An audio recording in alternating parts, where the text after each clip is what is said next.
ابتدا ہے رب جلیل کے بابرکت نام سے جو دلوں کے بھید خوب جانتا ہے۔ دیکھتی آنکھوں سنتے کانوں صابری میاں کا سلام پہنچے۔ ناظرین محترم، بنی اسرائیل کے زمانہ میں ایک مرتبہ قحط پڑ گیا، مدتوں سے بارش نہیں ہو رہی تھی۔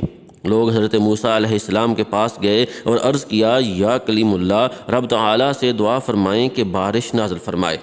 چنانچہ حضرت موسیٰ علیہ السلام نے اپنی قوم کو ہمراہ لیا اور بستی سے باہر دعا کے لیے آ گئے۔ یہ لوگ 70,000 یا اس سے کچھ زیادہ تھے۔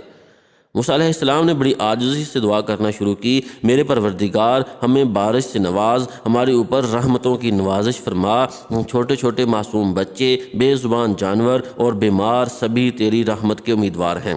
تو ان پر ترس کھاتے ہوئے ہمیں اپنے دامن رحمت میں جگہ دے۔ دعائیں ہوتی رہیں مگر بادلوں کا دور دور تک پتہ نہ تھا۔ سورج کی تپش اور تیز ہو گئی۔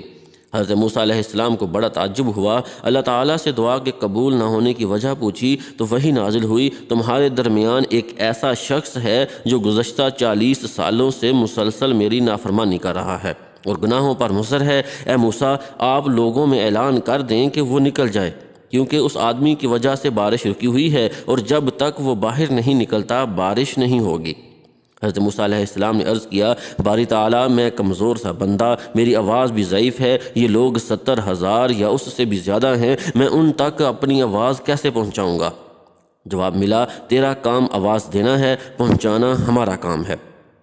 حضرت موسیٰ علیہ السلام نے اپنی قوم کو آواز دی اور کہا، اے رب کے گناہ گار اور نافرمان بندے، جو گزشتہ 40 سال سے اپنے رب کو ناراض کر رہا ہے اور اس کو دعوت مبارزت دے رہا ہے، لوگوں میں سے باہر آ جا، تیرے ہی کالے کرتوتوں کی پاداش میں ہم باران رحمت سے محروم ہیں۔ اس گناہ گار بندے نے اپنے دائیں بائیں دیکھا، کوئی بھی اپنی جگہ سے نہ ہلا۔ وہ سمجھ گیا کہ وہی مطلوب ہے۔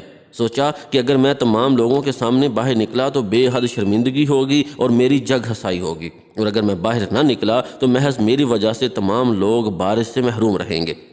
اب اس نے اپنا چہرہ اپنی چادر میں چھپا لیا، اپنے گزشتہ افعال و اعمال پر شرمندہ ہوا اور یہ دعا کی، اے میرے رب، تو کتنا کریم ہے اور بردبار ہے کہ میں 40 سال تک تیری نافرمانی کرتا رہا اور تو مجھے مہلت دیتا رہا، اور اب تو میں یہاں تیرا فرمان بردار بن کر آیا ہوں، میری توبہ قبول فرما اور مجھے معاف فرما کر اپنی ذلت و رسوائی سے بچا لے۔ ابھی اس کی بات پوری نہیں ہوئی تھی کہ آسمان بادلوں سے بھر گیا اور موسلا دار بارش شروع ہو گئی۔ اب حضرت موسیٰ علیہ السلام نے دوبارہ عرض کیا، یا الہی، آپ نے بارش کیسے برسانا شروع کر دی؟ وہ نافرمان بندہ تو مجمع سے باہر نہیں آیا۔ اللہ تعالیٰ نے فرمایا، اے موسیٰ، جس کی بدولت میں نے بارش روک رکھی تھی، اسی کی بدولت اب بارش برسا رہا ہوں، اس لیے کہ اس نے توبہ کر لی ہے۔ موسیٰ علیہ السلام نے عرض کیا، یا اللہ، اس آدمی سے مجھے بھی ملا دے تاکہ میں اس کو دیکھ لوں۔ فرمایا، اے موسیٰ، میں نے اس کو اس وقت رسوا اور خوار نہیں کیا جب وہ میری نافرمانی کرتا رہا، اور اب جب کہ وہ میرا مطیع و فرما بردار بن چکا ہے تو اسے کیسے شرمندہ اور رسوا کروں؟